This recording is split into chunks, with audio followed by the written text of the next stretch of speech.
প্রায় 2 যুগ আগের কথা। সেই সময়ে 70-এর দশকে মুক্তি পাওয়া ধর্মেন্দ্র আশা পারেখ অভিনীত সমাধি সিনেমায় একটি গান নতুন করে নির্মাণের সিদ্ধান্ত নেওয়া হয়। সেই গানটির শিরোনাম ছিল কাটা লাগা। গানটি গেয়েছিলেন সুরের রানী খ্যাত গায়িকা লতা মঙ্গেশকর। 2002 সালে সেই গানে মডেল হিসেবে পর্দায় দেখা মেলে ভারতীয় মডেল শেফালি জারিওয়ালাকে। এটি ছিল সদ্যপ্রাত এই অভিনেত্রী ও মডেলের প্রথম কাজ। তুমুল জনপ্রিয় হয়ে যায় সেই রিমেক গানের মাধ্যমেই রাতারাতি শেফালি জারিওয়ালা চলে আসেন চর্চার কেন্দ্রে। বিনোদন দুনিয়া তোলপাড় হয়ে যায় নতুন এই নায়িকাকে নিয়ে। তখন শেফালির বয়স মাত্র 19 বছর। সেই সময়ে তুমুল সাফল্য তাকে আর ক্যারিয়ার নিয়ে পিছনে তাকাতে দেয়নি। একের পর এক মডেলিং, স্টেজ শোর পাশাপাশি নাম লিখিয়েছিলেন সিনেমায়। 2004 সালে ডেভিড ধাওয়ানের পরিচালনায় মুক্তি পায় তুমুল জনপ্রিয় ছবি মুঝসে শাদি করোগি।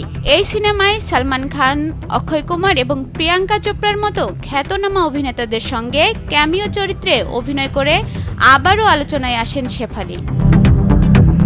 সেই সময়ে তাকে বলা হতো অন্যতম সম্ভাবনাময় নায়িকা, কিন্তু খুব অদ্ভুতভাবে নিজেকে এরপরেই গ্ল্যামার দুনিয়া থেকে সরিয়ে নিয়েছিলেন কাটা লাগা খ্যাত এই গার্ল।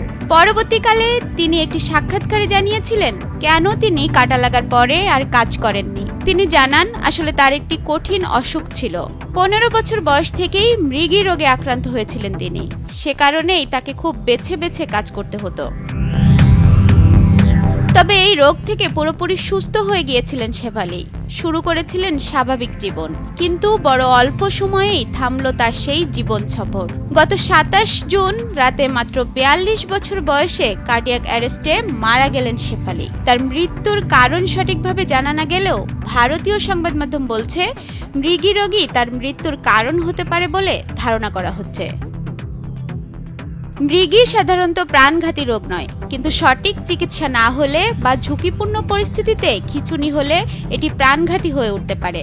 নিউরোলজিক্যাল এই রোগের প্রকৃত কারণ জানা না গেলেও মস্তিষ্কে আঘাত, স্ট্রোক, মস্তিষ্কের টিউমার বা সংক্রমণ, জন্মগত ত্রুটি থেকেই এ রোগ হতে পারে, যা সাধারণত খুব মারাত্মক না হলেও কখনো কখনো বিপদের কারণ হতে পারে, যাতে মৃত্যুর আশঙ্কা থাকে।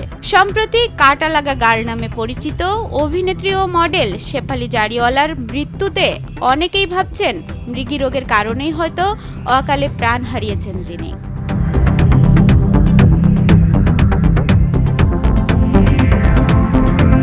অনামিকা রায়, ভোরের কাগজ।